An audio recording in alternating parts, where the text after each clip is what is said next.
She couldn't move. Her knees gave out under her, and all she could do was grip the edge of the couch, gasping like someone had pulled the air out of her lungs. Jasmine's voice had already cracked, her throat raw from begging. But Matt didn't flinch. He stood near the door like a stranger watching a stranger suffer. Then he said it again. "You need to go. Back to Panama. I'm done." Jasmine blinked. The words didn't register at first. They bounced off the inside of her skull like something in a dream, or a nightmare that wouldn't end. Her hands were trembling as she tried to speak, but nothing came out. She had screamed all her words already, and none of them had worked. None of them had softened him. He wasn't angry. He wasn't crying. He wasn't even detached. He was cold, unmoved, solid like glass. And when she tried to reach for his hand, he pulled away. Matt didn't look like the man she crossed an ocean for. He didn't look like the one who promised her a new life. His face was flat, unreadable, empty. Jasmine had sacrificed everything, her family, her home, her comfort, for this man, and now he was erasing her like she was a mistake that had gone on too long. She asked him one last time, "Why are you doing this?" Her voice cracked so hard it barely escaped. He shrugged, then walked past her and started packing her things. Her suitcase was open before she could even stand back up. Her clothes, some still folded from the last trip they made together, were thrown in without care. Her toothbrush, her shoes, her scarf, all of it went in like it was nothing. Like she was nothing. That was the moment it stopped feeling like a breakup and started feeling like exile. She begged him to stop, not to kick her out, not like this, not without a plan, not without talking, but he wasn't listening. Or maybe he was, and just didn't care. She reminded him of the life they had. The nights she cooked for him, the nights she waited by the door because he said he'd be home early, the mornings she woke up hoping he'd changed, hoping he'd see her again. Instead, Matt zipped up her suitcase and said quietly, "She's coming over later." The air left Jasmine's body. She froze in place. He was serious. Another woman, coming into the home she had built with him, into the bed they had shared, into the kitchen where she cried while making breakfast he didn't eat. She whispered, "Please, not tonight. Please let me leave first." Matt's reply was like a knife. "It's not your place anymore." And that was the moment Jasmine realized she hadn't just lost her relationship. She had lost her identity, her security, her voice. Her hands curled into fists, not to fight, but to stop herself from breaking into 1,000 pieces. The apartment felt colder than it ever had. Jasmine sat alone on the edge of the bed, the same bed where she once felt loved, now a slab of silence where even the pillows looked like strangers. Her suitcase sat beside her like a threat. She hadn't moved since he zipped it shut. The clock ticked. The street outside buzzed. But inside her mind, everything was still. Matt was gone. Not physically. He was in the next room making coffee like he didn't just rip her life apart. Scrolling his phone, probably texting the same woman who had taken her place. Jasmine could hear the faint buzz of messages coming in. She used to be the one who made his phone light up. Now he smiled at his screen like a teenager falling in love while she was in the next room trying to remember how to breathe. She reached for her phone too, then stopped. Who would she call? Her family was miles away in Panama. Her friends, gone. Her safety net, cut. She had no one here. Matt had been her world, and now the world was watching her sink without a rope. She didn't cry this time. She couldn't. Her body was too tired from being ignored. Her tears had dried where his silence had settled.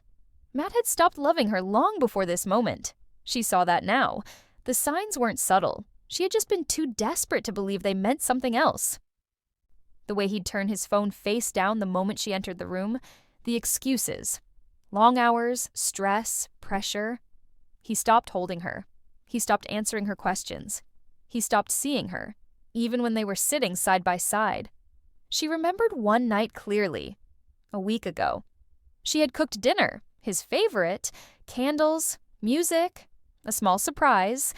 He walked in, looked around, and barely said 2 words. He said he had a headache. He went straight to bed. That night, she heard him whispering in the hallway, pretending to be on a work call. Her mind tried to justify it. Maybe he was overwhelmed. Maybe she was too intense. Maybe she needed to stop asking so many questions. That was the trap. Gaslighting doesn't always sound like manipulation. Sometimes it sounds like silence. Like guilt you place on yourself because someone you love stops looking at you. Back then, she blamed herself. Today she saw it clearly. He had already checked out. In the living room, Matt laughed. A real laugh. The kind Jasmine hadn't heard in months. She stood up and peeked through the doorway. There he was, lounging on the couch, texting. Relaxed, free. She watched him for a moment, then stepped back into the shadows. How could he look so alive while she felt like a ghost? She turned to the mirror. Her face was swollen. Her eyes, red. Hair tangled. She didn't recognize herself. The woman staring back had lost her shine, her hope, her fire. But the worst part wasn't what she looked like. It was how small she felt.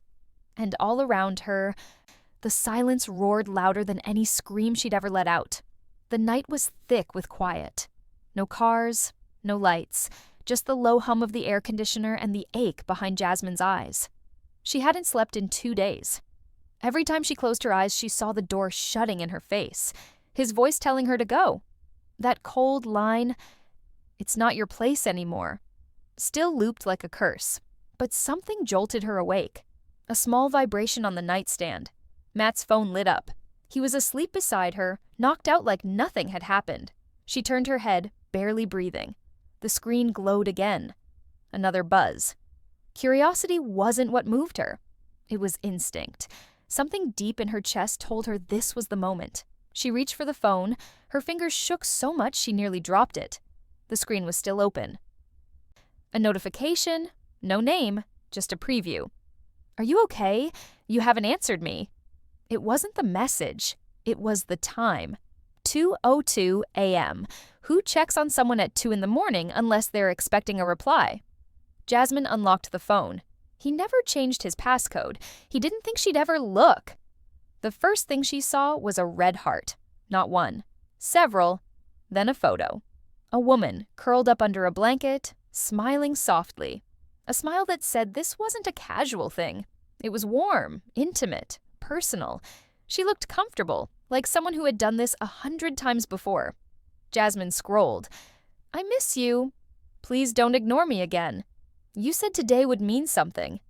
Her chest went tight. She couldn't breathe. She dropped the phone, then picked it up again. Her hands were wet with sweat. Her fingers froze over the screen. This wasn't a fling. This was someone who believed she belonged to him. Someone who thought Matt was hers. That was the crack, the fracture in the wall Jasmine had been pressing her body against. And now the whole structure was starting to collapse. She went through more messages, voice notes, screenshots, photos, dates, inside jokes. And then the worst part, plans.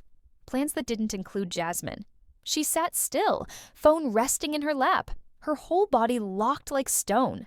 Her mind moved faster than her breathing. Was this going on during their anniversary, while she was crying in the shower because Matt said he needed space? Was this why he never posted her on social media again? She had begged him to show affection, to give her something. And all the while, he had been pouring his warmth into someone else. It wasn't just infidelity, it was a second life, built quietly while Jasmine was busy trying to fix the first. She looked over at him, sleeping peacefully. The man she defended, the man she trusted, the man who made her feel like she was the reason things weren't working. Now she knew. He wasn't distant because he was tired. He was distant because he was full of someone else. It didn't take long for the weight of the discovery to shift from heartbreak to something heavier. Betrayal is one thing, but betrayal that's been edited, packaged, and broadcasted to millions under a fake label, that hits harder. Jasmine didn't sleep the rest of the night. She sat on the floor with the phone still in her hand, her back against the wall, eyes locked on the ceiling like she was trying to hold the sky from falling. By morning, she wasn't just devastated. She was alert, watching, listening. And that's when the second betrayal began to show its face. Producers knocked on her door like they always did, smiling, calm, pretending everything was normal. Jasmine opened it and stood in silence. Their eyes flicked around the room, scanning the mess. Her open suitcase, the scattered clothes, her red face, the cold energy. They said they were here for a casual pickup shot, something light, maybe a talking head. Jasmine didn't say no. She didn't say yes either. One of the assistants glanced at Matt, who was in the kitchen making eggs like this was any regular day. And Jasmine saw it. That's when she knew. This wasn't the first time they had covered for him. She started to replay everything. The subtle warnings, the nudges, the times production told her, try not to cry too hard in this scene, or let's not bring up that text tonight, or can you wait until tomorrow to confront him? She had thought they were protecting pacing, protecting storytelling, but now it felt different. They weren't just shaping a narrative, they were shielding him. Jasmine remembered how often she had been told to keep it together on camera, how any emotion she showed was treated like a liability, something that could make her look unstable. Meanwhile, Matt was always given quiet moments, gentle lighting, forgiving edits. He wasn't just cast as her partner. He was cast as her contrast. Jasmine was the jealous one, the dramatic one, the too much one. Matt was the calm, the composed, the stable one. And now, knowing he had been cheating the entire time, Jasmine realized she was being used twice. Once by the man, and again by the machine filming her heartbreak. She didn't cry in front of them. Not anymore. She asked for a few minutes to change, shut the door. Then she sat down and wrote. Every date, every shift in his behavior, every time she felt gaslit, every time a producer told her not to react. She built a timeline, not for drama, for survival. They wanted her to explode. They wanted the meltdown. They were waiting for her to break so they could catch it on film. That was the role she had been given. But Jasmine wasn't going to play it anymore. Now she was the one holding the script. She didn't storm out. She didn't scream. That version of Jasmine had already died in the hallway with her dignity. What rose in its place was colder, sharper. She moved through the apartment like she was on a mission, not revenge. A mission to gather every trace of what had been done to her. Because she knew, in this world, feelings aren't enough. You need proof. She waited for Matt to leave, said nothing, let him believe she was still shattered.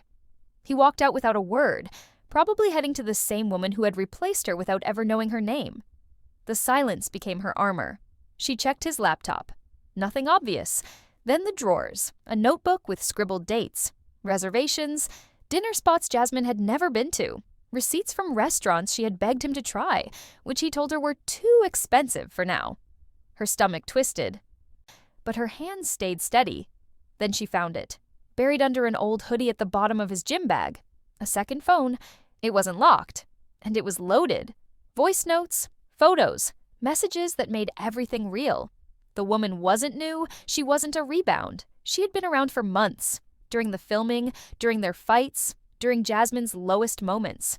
He'd been juggling two lives like it was normal, and Jasmine had been the one told to tone it down for the cameras. It wasn't a secret anymore. It was a setup, and she had the receipts to prove it. She didn't hesitate. She took photos of everything, uploaded backups, labeled timelines. Then she asked to speak to the showrunner. Not a handler, not an assistant. The person who signed off on every edit, every storyline, every final cut. They tried to stall her, said he was in meetings. She waited in the hallway, arms crossed, for hours. Didn't budge, didn't blink. When he finally showed up, she didn't scream. She laid everything out on the table. The receipts, the messages, the overlapping timelines, the audio clips, the second phone. He tried to act surprised, but his face twitched. He already knew. Maybe not all the details, but enough. You knew something, she said, and you let it happen. He didn't respond. I speak on camera, she said, or I speak on Instagram. Your call. In that moment, the power shifted. Jasmine was no longer the storyline. She was the storm behind it.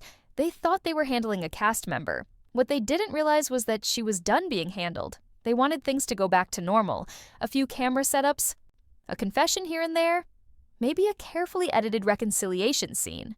Jasmine didn't play along. She sat in her hotel room, refused makeup, refused lines, refused direction. If they wanted her on camera, they had to film the real thing. No filters, no retakes. Production panicked behind the scenes. Jasmine had receipts, and she was willing to drop them publicly. The leverage was real, and they knew it, so they switched tactics. The next morning, it was Matt's turn to sit in the confessional chair. Same setup, same lights, But the energy had shifted. The crew wasn't smiling. The questions weren't soft. He looked calm at first. He always did. That calculated calmness that made Jasmine look explosive by comparison. But this time, it didn't hold. The producer started slow. Timeline questions. Simple stuff. When did you and Jasmine move in? When did things start feeling off? Matt danced, blamed stress, said Jasmine was difficult, said the pressure got to him. Then came the stack of papers, screenshots, receipts, dates, the photo of the blanket selfie, the I miss you text, the reservation he made for 2 while Jasmine was filming. His face changed. Not shocked, cornered. He leaned back in the chair, arms folded. She's exaggerating. The producer pressed harder. So you didn't tell this woman Jasmine was temporary? Matt hesitated. Not exactly like that. Another page. You didn't say the show was fake? He looked away. I said it was complicated. The crew didn't need to ask anymore. Every word he spoke sounded thinner than the last. Every denial cracked against the weight of the proof Jasmine had delivered. He tried to reframe it, said he didn't want to hurt anyone, said things got out of hand, claimed the other woman meant nothing, but the voice notes said otherwise. The romantic dinner receipts said otherwise. The backup phone Jasmine found said everything he was trying to hide. His control slipped. His voice got tighter. He wiped sweat from his forehead. You lied to both women, the producer said. You said different things to both of them. Matt exhaled sharply. I was trying to keep peace. The room fell silent. There was no peace, only damage. And for the first time since the season began, the cameras caught Matt breaking, not in rage, in exposure. He had built an image and Jasmine had burned it down with truth. No yelling, no chaos, just facts. And facts don't need editing. The room was silent before she even walked in. No chatter, no laughing between takes, no nervous jokes from producers. Everyone already knew this wasn't going to be like anything they'd filmed before. Jasmine didn't wear makeup. She didn't ask for lighting checks. She walked into the chair with steady steps, sat down slowly and folded her hands in her lap. Her eyes were clear. Her voice was steady. And when she finally looked up, it wasn't at the camera. It was through it. She started with a sentence no one expected. This isn't a storyline. This is my life. No tears, no hesitation.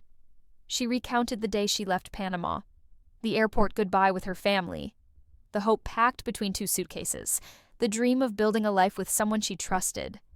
Then she walked them through the shift. When Matt stopped showing up emotionally, when he blamed stress, then blamed her, how he kept his phone hidden, how she'd wait up for him, only to hear him laughing quietly in the bathroom, whispering to someone else. The producers didn't interrupt. Not once. No redirections, no time limits. Jasmine wasn't performing. She was reporting. She told them what she found. The message at 2 a.m., the heart emojis, the blanket selfie, the phone hidden under a hoodie. The double life Matt had been living while she was on camera trying to fix a relationship that was never real. Every line hit harder than the last, not because she screamed them, but because she didn't have to. She explained how production shaped her into the emotional one, how every breakdown was captured, but every manipulation behind the scenes was protected. She said they knew. Maybe not everything, but enough. Enough to stop it. And they didn't. They needed a villain, she said, and they needed Matt to look like the victim. So they let it happen. The room stayed frozen. Even the camera operator's hands shook a little. She told them she wasn't angry about being heartbroken. She was angry about being edited into a lie, about being used, about being made into a cautionary tale while the real betrayal was quietly edited out. And then she said the one thing that cracked the entire franchise. I'm not sorry for being emotional. I'm not sorry for reacting. You don't get to gaslight me on screen and off screen and then ask me to stay quiet. The silence after that felt like a verdict. Everyone heard it. Everyone felt it. Not drama, not a plot twist. This was survival. And Jasmine had survived. She wasn't broken. She was clear. And clarity is dangerous when the truth is ugly. It started with a message request, a name Jasmine didn't recognize. But the profile picture stopped her cold. The same woman from the blanket selfie. The same smile that had haunted her for nights.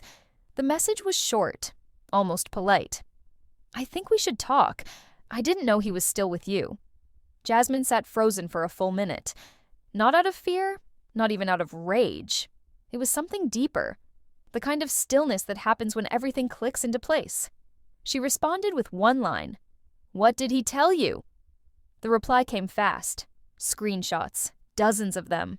Texts where Matt told her Jasmine was only part of the show, that the producers pushed them to act like they were in love, that it was all temporary, that he only needed to get through filming. Then came the voice notes. His voice, soft and confident, telling her that he was only pretending with Jasmine, that she was too dramatic, that she didn't get the bigger picture. He used the word annoying. He said Jasmine was too much for TV, but good for ratings. The walls didn't just crack, they fell. And underneath the mess, Jasmine saw what had really been happening the entire time. The girlfriend wasn't a side chick. She was the main story Matt was hiding behind Jasmine's back. She wasn't someone who knew she was part of a lie. She believed she was the real relationship, and Matt had played them both. Smooth, steady, strategic. More screenshots came through, dinner photos, hotel bookings. One reservation dated the same week Jasmine had begged Matt to do counseling. Then came the last message. He said once filming ended, he'd leave you and be with me. He told me the network knew the truth. Jasmine stared at the screen, fingers clenched tight around the phone. Not shaking, not shocked. She wasn't surprised anymore. She was focused, because now the full picture was complete. There was no confusion left, no hope, no story left to fix. This wasn't a misunderstanding. This was construction. Matt built a lie so wide, it spanned 2 women and a camera crew. And now, Jasmine had everything. Not for revenge, for truth, for power. She sat back, exhaled, and whispered to herself, "They used me to protect him. But I'm the one holding the story now." The producers set up the room like it was any other reunion sit-down. 2 chairs, a couple of cameras, mic packs. But nothing about this one felt like a scene. No one spoke above a whisper. Even the crew who usually filled the space with chatter stood back, quiet, uncertain. This wasn't a setup anymore. It was a reckoning. Matt walked in first, hands stuffed in his pockets, shoulders slightly hunched like he wasn't sure if this was a trap or an ambush. He didn't look at anyone, didn't smile. He sat down and adjusted his mic with the same nervous fingers he used to fix his collar before a take. Then Jasmine entered. She wasn't dressed up, no glam, no performance. She walked in wearing her silence like armor and didn't sit right away. She stood across from him, her arms crossed, eyes locked on his face like she was waiting to see if he'd flinch. He didn't. He looked down. When she finally took her seat, she didn't need prompting. The air between them already said everything. He started with the obvious. "I'm sorry." Jasmine blinked. "For what?" Matt hesitated, then exhaled hard. "For hurting you." She tilted her head. "Which part hurt me, Matt? The cheating? The lying? Or the part where you packed my suitcase and told me to leave the country like I was a leftover you forgot in the fridge?" He looked up at her, and for the first time, there was no charm in his face. No fake remorse, just quiet guilt that couldn't hold its shape. "I didn't know how to tell you," he said. Jasmine's voice was low but not soft. "You told her." His mouth opened, then closed, then opened again. "It wasn't meant to go that far." She nodded slowly. "But it did. While I was on camera crying over us, you were with her. While I was trying to fix our problems, you were making plans with someone else. You called me dramatic, told production I was unstable. You made me into a joke." He looked away, jaw clenched. "I was in love with you," she said. "And you were building an exit plan."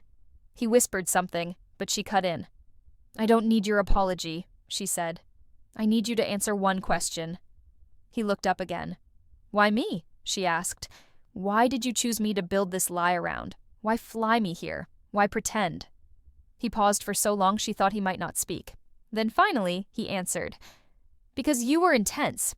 You made good TV, and I knew you'd fight for it harder than I ever could." Jasmine didn't blink. She didn't cry. She just nodded like she'd been waiting for confirmation. That was the moment the illusion died completely. Not because Matt had confessed, but because he finally said what she already knew. He used her passion like a weapon, used her vulnerability as content, used her love as camouflage while he built a whole other life behind the scenes. "I didn't mean to hurt you," he added weakly. She gave a small, cold smile. You didn't care if you did. He leaned forward like he might say more, but she held up her hand. No, don't cry. Don't tell me how bad you feel now. I begged you to care when it counted. And you didn't even flinch. Matt looked broken. But Jasmine didn't feel power. She felt peace. Because she wasn't here to watch him collapse. She was here to walk away. You never wanted me, she said. You wanted the attention that came with me. You wanted the coverage, the comments, the drama, and now you want forgiveness, because your version of the story fell apart. He opened his mouth again, but she stood before he could respond. The chair creaked quietly as she pushed back from it. The room stayed still. I loved you, she said, not looking at him anymore. That was real. But now, I love myself more. She turned and walked toward the door. No cameras followed, no producers jumped in. Matt stayed seated, small in a chair that once made him feel untouchable, now nothing but a man exposed by his own silence. And Jasmine didn't look back. Not once. She didn't need a closing line. She didn't need a last word. Her exit was the ending. The silence she left behind was louder than any scream. The door clicked shut behind her, but Jasmine didn't flinch this time. No tremble, no hesitation. Only the soft sound of her own breath, calm and deep, filling the space around her as she stepped into the hallway alone. The cameras didn't follow. The crew didn't call her back. No one asked for a reshoot. There was nothing left to film. She walked outside for the first time in what felt like days. The air wasn't warm, the sky wasn't clear, but it felt real, honest. And after everything that had been staged, twisted, edited, and weaponized against her, reality, even with all its imperfections, was a relief. She pulled out her phone, not to scroll, not to check what people were saying online, not to reread messages that once made her feel wanted. This time, she opened her contact list and tapped a number she hadn't dialed in too long. It rang once, then twice. Her sister answered. The sound of her voice cracked something open in Jasmine's chest, but not in the way it used to. No grief, just release. Are you okay? Her sister asked. Jasmine closed her eyes, tilted her face toward the sky, and whispered, Now I am. The call was short, but it was everything. She talked about the kids, about how they were doing in school, about the weather back in Panama, about home. Not the home she tried to build in a stranger's arms, her real home. And when the call ended, she didn't fall apart. She stood still, then smiled. No cameras, no producers asking her to do it again, but softer. No man looking at her like she was a burden. She called her children next. Their voices were louder. Their excitement made her laugh for the first time in days. She promised them something she had never said out loud until that moment. I'm coming home. And this time, for good. There was no drama in her voice, no scripted pause, just certainty. It wasn't a retreat. It was a return. A real one. Not for a man, not for a show, for herself. Back in the hotel, she started packing. Not with shaky hands, not while wiping tears from her face. Her hands were steady, focused. She folded every piece of clothing like she was tucking away a chapter. Not hiding it, not erasing it. Owning it. She looked around at the room where she'd once questioned her worth, her sanity, her strength. Now she saw it for what it was, a stage that almost swallowed her. But she walked off it with the truth. The network didn't follow up? Not yet. They were scrambling behind closed doors, whispering about how to fix the damage. Some wanted to reframe it, some wanted to bury it, but none of them could deny what she had made undeniable. The footage was there. The voice notes were real. The screenshots, the receipts, the backup phone. Documented, time-stamped, undeniable. Jasmine hadn't just exposed a man's betrayal, she exposed the system that profited off of it. And the fallout had already begun. There were whispers now, leaks, lawyers, network executives preparing for something they couldn't edit out, because the truth wasn't staying behind the scenes this time. Jasmine knew that too. She didn't just reclaim her dignity. She reclaimed her story. What the cameras missed was this. Her sitting in that hotel room, pouring every detail into a private legal file. Every contract, every off-camera warning, every moment they told her to perform pain while they protected the man causing it. She wasn't suing for attention. She wasn't suing to hurt anyone. She was suing because if this happened to her, it could happen to anyone. She called it what it was: emotional negligence, enabling deception, willfully manipulating a woman's reality for better ratings. And she wasn't scared, not anymore, because fear lives in silence. And Jasmine had already said everything. As she zipped the final pocket on her bag, she looked at herself in the mirror. The same face, same eyes, but not the same woman. This version of Jasmine wasn't afraid of being called dramatic, or too much, or emotional. She was emotional, and that emotion built a fire nobody could put out. She turned off the lights, rolled her suitcase into the hallway, and walked toward the elevator. Her steps were quiet, but her presence wasn't. Every person she passed looked up. Not because she was crying, but because she wasn't. Her head was high, her voice had been heard, her truth had been filmed. But this time, on her terms. She wasn't just walking out of a hotel, she was walking into the beginning of something bigger than herself. And if the network thought it ended there, they were mistaken. Because Jasmine wasn't done. Not by a long shot. She had more than receipts now. She had power. And if the rumors are true, that power's about to land in court. But that's a story for the next episode. One they definitely won't be able to edit out.